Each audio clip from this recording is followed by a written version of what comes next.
Hello everyone, so we are starting with NBFC chapter. ठीक है, इसकी वेटेज एक क्वेश्चन तो आता ही है around 5 to 6 marks plus MCQ में भी आता है, तो it is really very important for.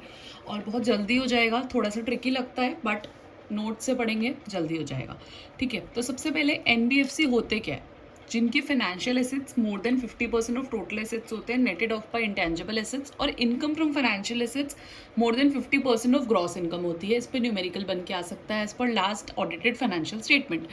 फिर हमें 45 IA के अंदर सर्टिफिकेट ऑफ रजिस्ट्रेशन लेना होता है। उसमें कुछ स्पेसिफाइड लिमिट्स आ गई हैं, जैसे कि current NOF net own funds ICC है तो 2 करोड़, 2025 तक 5 करोड़, 2027 तक सबका 10 करोड़ हो जाएगा।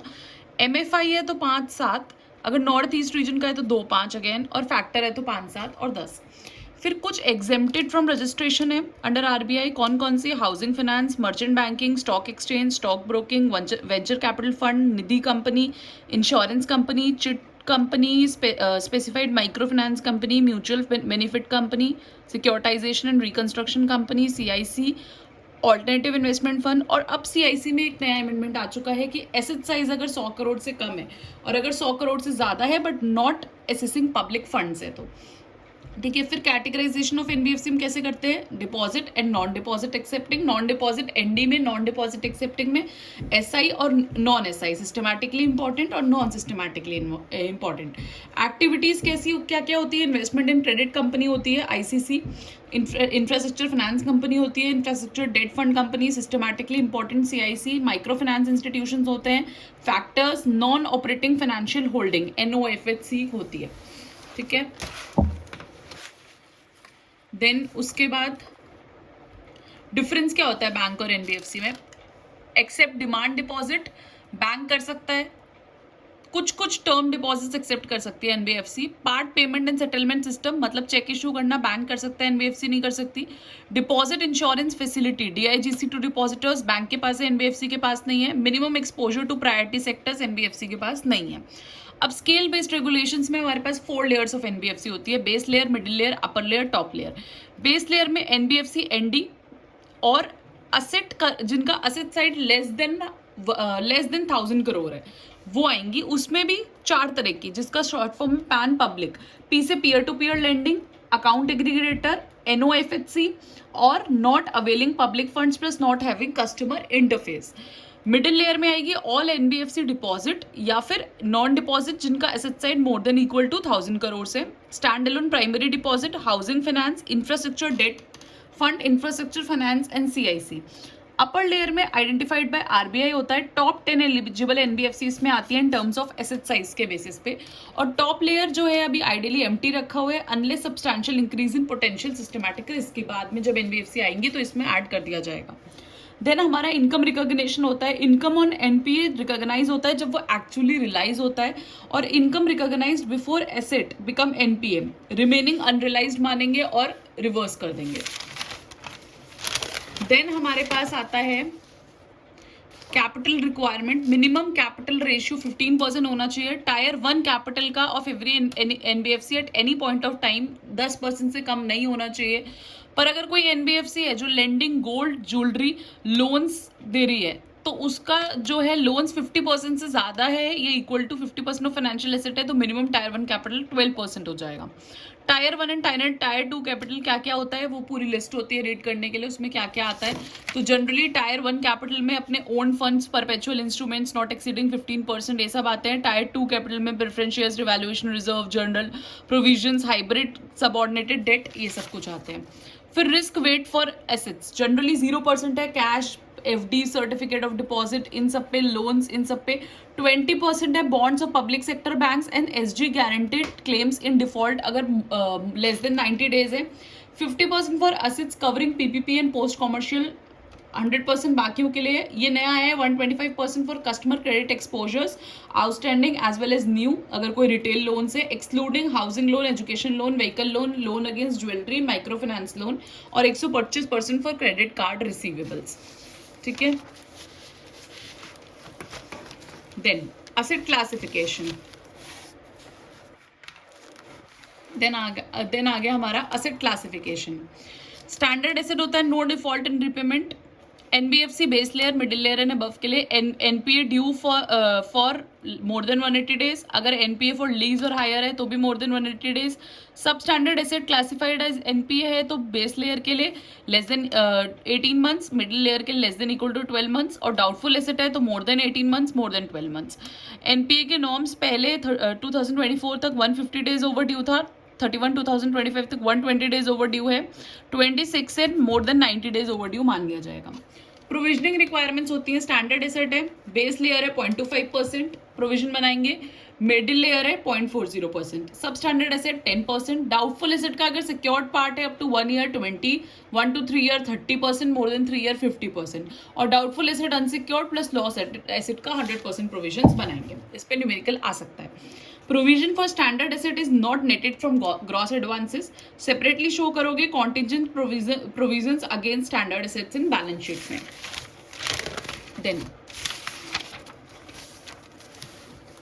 देन आ गया NBFC to public deposits. NBFC acceptance to public deposit, complied aspects for mobilisation of public deposit. क्या क्या देखना है? Ceiling of quantum of deposits, credit rating by approved rating agency, downgraded of credit rating हो गया, below minimum specified investment चला गया तो NBFC regularise करेगा एक्सेस डिपॉजिट. कैसे? Stop accepting fresh deposit, stop कर दो. Renewing and existing immediately. Existing deposit shall run to maturity. Report करो within 15 working days concern regional office को RBI where NBFC is registered. और कोई mature deposit को renew नहीं करना without express voluntary consent of depositor. ठीक है, NBFC deposit accept कर रही है तो आफ्टर रिटर्न एप्लीकेशन है कि नहीं है. NBFC not accepting public deposit है तो बीआर पास हुआ है कि नहीं हुआ है. वेरीफाई करना है डिपॉजिट रजिस्टर, टेस्ट चेक करना है इंटरेस्ट कैलकुलेशंस, और चेक करना है फाइल रिटर्न्स टाइमली है कि नहीं है. फिर एनबीएफसी के कुछ प्रूडेंशियल नॉर्म्स होते हैं कि जो बीओडी है वो ग्रांटिंग डिमांड कॉल लोन्स ये पॉलिसीज देख रहा है कि नहीं देख रहा. Compliance of IRACP norms. IRACP norms होते हैं income recognition and asset classification prudential norms. Compliance of prudential norms of classification. Then NPA unrealised income है, not to PNL on accrual basis में नहीं जाएगा. और एनपीए अगर प्रीवियस ईयर से continue हो रहा है तो वो करंट ईयर में शो हो रहा है या नहीं हो रहा है. देन हमारे कुछ क्लासिफिकेशन ऑफ फ्रॉड्स है एनबीएफसी के. जो हमारे एनबीएफसी के फ्रॉड्स हो सकते हैं कौन कौन से? Miss appropriation and criminal breach of trust, fraudulent encashment through forged instruments, manipulation of books of accounts, unauthorized credit facilities for reward, negligence and cash shortages, cheating and forgery, irregularities in forex transactions, other type of frauds. अब इसमें बोलता है अगर D and F के fraud है मतलब कि negligence और कैश शॉर्टेजेस है या फिर आपका इरेगुलरिटीज इन फॉरेन ट्रांजैक्शन है तो इंटेंशन टू चीट प्रूव्ड होना चाहिए, सस्पेक्टेड होना चाहिए. अगर नहीं है फ्रॉड कैश शॉर्टेजेस का है तो मोर देन 10,000 वाला लेंगे. मोर देन 5,000 वाला कब कंसीडर करेंगे? जब detected by management auditor officer है, नॉट रिपोर्टेड टू कैशियर, और कैशियर को रिपोर्ट नहीं हुआ है. अब आईसीसी की कुछ चेकलिस्ट होती है जो हमने पढ़ी थी इन्वेस्टमेंट क्रेडिट वाली. शेयर्स सारे फिजिकली हेल्ड हैं कि नहीं, confirmation for held by depository, कोई एडवांस लोन तो नहीं किया गया, सिक्योरिटी ऑफ ओन शेयर के अगेंस्ट में AS 13 फॉलो हुआ है कि नहीं, बोर्ड मिनट्स चेक करना है, एनबीएफसी के नॉर्म्स चेक करना है, और डिविडेंड की कुछ चीजें चेक करना है. अब डिविडेंड की क्या चीजें हैं जो चेक करनी है? सी डिविडेंड डिक्लेयर हुआ है, रिसीव्ड जो डिक्लेयर हुआ है वो रिसीव हो गया है एनबीएफसी को, प्लस अगर कोई इंटरेस्ट ड्यू है एक्सेप्ट एनपीए का तो वो अकाउंट हुआ है. डिविडेंड ऑन शेयर्स और units of mutual fund cash basis पे रिकॉग्नाइज होगा. इनके पास एक ऑप्शन है एक्रूअल बेसिस पे रिकॉग्नाइज करने का if declared by company in AGM plus right to receive payment is established. अगर इनकम फ्रॉम बॉन्ड्स है वो एक्रूअल बेसिस पे रहेगा if interest rate is pre determined और नॉट इन अरियर्स.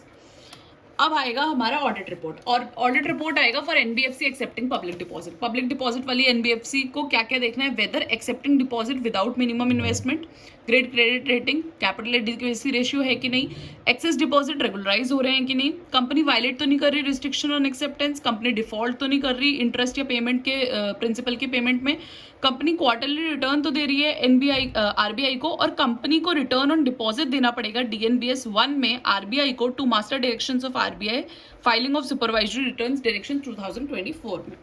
और अगर हमारा ऑडिट रिपोर्ट है for NBFC not accepting public deposits तो बीओडी पास होगा वो देखना है कि बीओडी पास करा है बोर्ड रेजोल्यूशन की नहीं, कंपनी ने डिपॉजिट एक्सेप्ट तो नहीं कर लिए, कंपनी कंप्लाई कर रही है IRAC नॉर्म्स को, NBFC correctly classified as micro financial institutions, NBFC non deposit systematically important अगर है, कैपिटल एडिक्वेसी रेशियो देखना है, और annual statement of capital fund जो है वो NPS 7 में जाएगी। ठीक, अब कुछ audit report for all NBFC हैं, कुछ बेसिक चीजें हैं। अगर एनबीएफसी मीट कर रही है प्रिंसिपल बिजनेस क्राइटेरिया, तो कंपनी ने COR सर्टिफिकेट ऑफ रजिस्ट्रेशन लिया कि नहीं, और ले लिया तो कंटिन्यू कर रही है उसको होल्ड करना 31 मार्च तक के लिए। नेट ओन फंड की रिक्वायरमेंट मास्टर डायरेक्शन के हिसाब से है कि नहीं है। एनबीएफसी एक सर्टिफिकेट लेगी from statutory auditor regional office of department of non banking supervision under whose jurisdiction NBFC is registered, उसको देना है इसको रीजनल ऑफिस ऑफ डिपार्टमेंट को within 5 working days from date of signing of audit report not later than 31 दिसंबर। और इसका जो format है वो इशूड होगा वाइड मास्टर डायरेक्शंस RBI में। Company not required to hold COR two conditions include statutory audit the company is complying with conditions of RBI। अगर company को COR नहीं लेना तो देखना है वो RBI की कंडीशंस कंप्लाई कर रही है। अगर अनफेवरेबल या क्वालिफाइड स्टेटमेंट है तो उसके साथ हमें रीजंस देने हैं। और जो इंड AS का है, पहले बहुत सारी चीजें थी, अब सारी एनबीएफसी को इंड AS एप्लीकेबल हो गई। And then auditor to submit exception report, किसी किसी केसेस में ऑडिटर को एक्सेप्शन रिपोर्ट देनी पड़ती है RBI को, उसमें आपका स्टेटमेंट अनफेवरेबल या अनक्वालिफाइड होगा और कंपनी नॉट कंप्लाई विद, किसके साथ कंपनी कंप्लाई नहीं कर रही है, chapter 3B of RBI act, NBFC acceptance of public deposit RB directions 2016, master direction RBI NBFC scale based regulation direction 2023। Audit report आपको देनी है regional office of non banking supervision of RBI को whose jurisdiction NBFC is registered. आपको duty क्या है आपकी, सिर्फ कॉन्ट्रावेंशंस बताने की, ना कि नॉन कंप्लायंस की। ठीक है, अब NBFC डिवीजन 2 है और जो है शेड्यूल 3 अदर देन NBFC, उनमें कुछ डिफरेंसेस हैं। क्या NBFC और अदर कंपनी में, NBFC में बैलेंस शीट जो है ऑर्डर ऑफ लिक्विडिटी के हिसाब से होती है, बाकियों में नहीं होती। फिर separately disclose any item other income या अदर एक्सपेंसेस में कब डिस्क्लोज करना है, NBFC में अगर more than 1% of total income हो जा रहा है, बाकियों के लिए higher of more than 1% of total income और 10 लाख। फिर सेपरेटेड डिस्क्लोज अंडर रिसीवेबल्स, क्या डिस्क्लोज करना है, debt due from LLP in which director is partner और मेंबर, बाकियों में नहीं करना। Revenue from operation and OCI face of PNL बनता है NBFC में, बाकियों में पार्ट ऑफ नोट्स बनता है। Separate disclosure of receivables, significant increase in credit risk and credit impaired NBFC में बताना है, बाकियों में नहीं। और conditions for distribution of statutory reserve separately disclosed in notes NBFC में होगा, बाकियों में नहीं होगा। So this is very crisp revision, point two point revision important चीजों का NBFC के टॉपिक का। I hope you like it. If you like it please like, share and subscribe. Thank you.